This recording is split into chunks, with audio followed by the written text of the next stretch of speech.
বন্ধুরা, আজকের স্টোরি আপনাদের অনেকবার দেখা। আমি আজকে আপনাদের সামনে একটু অন্যভাবে দেখানোর চেষ্টা করব।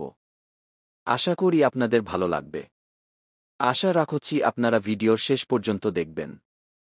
বাংলা সিনেমার ইতিহাসে তৈরি হয়েছে নতুন অধ্যায়। কৌশিক গঙ্গোপাধ্যায়ের ছবি ধূমকেতু শুধু গল্প নয়, হয়ে উঠেছে নস্টালজিয়া, আবেগ আর এক রেকর্ড ভাঙা সাফল্যের নাম। আর এর শুরু হয়েছিল ছবি ট্রেলার লঞ্চ অনুষ্ঠান থেকেই। কলকাতার নজরুল মঞ্চে আয়োজিত সেই ট্রেলার লঞ্চ যেন পরিণত হয়েছিল উৎসবে। বহু বছর পর একসাথে মঞ্চে এলেন দেব আর শুভশ্রী।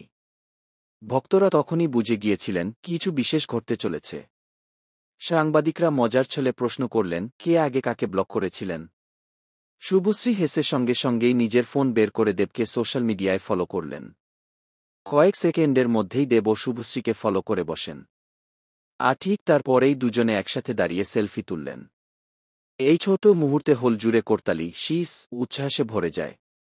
দর্শকদের কাছে মনে পড়ে যায় তাদের সুপারহিট ছবি চ্যালেঞ্জ, রোমিও, খোকাবাবুর কথা। সেই সোনালি দিনের স্মৃতি যেন আবার ফিরে আসে।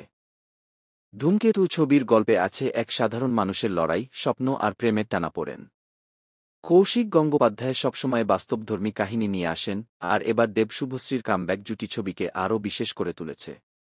সমালোচকরা বলছেন, এটি শুধু একটি সিনেমা নয়, বরং সময় ও সম্পর্কের বাস্তব প্রতিফলন।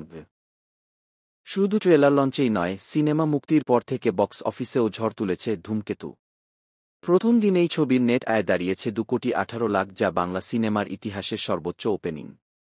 দ্বিতীয় দিনে আয় বেড়ে যায় 3,08,00,000। মাত্র 4 দিনের মধ্যে ছবির আয় ছাড়িয়ে যায় 10 কোটি। প্রথম সপ্তাহ শেষে আয় দাঁড়ায় 11,29,00,000। আর মাত্র 8 দিনে নেট কালেকশন পৌঁছে গেছে 15,24,00,000। বিশ্বজুড়ে মোট আয় প্রায় 18 কোটি। 2025 সালের মধ্যে এটি এখন পর্যন্ত সবচেয়ে বেশি আয় করা বাংলা ছবি। সব মিলিয়ে ট্রেলার লঞ্চের আবেগঘন মুহূর্ত থেকে শুরু করে বক্স অফিসের দুর্দান্ত সাফল্য, ধূমকেতু এখন টলিউডের সবচেয়ে বড় হিট। দেব শুভশ্রীর জুটি আবারও প্রমাণ করল তাদের ম্যাজিক আজও অটুট। আপনাদের কেমন লাগলো ধূমকেতু? কমেন্টে জানাতে ভুলবেন না। লাইক, শেয়ার আর সাবস্ক্রাইব করুন বাংলা সিনেমার আরও খবর পেতে।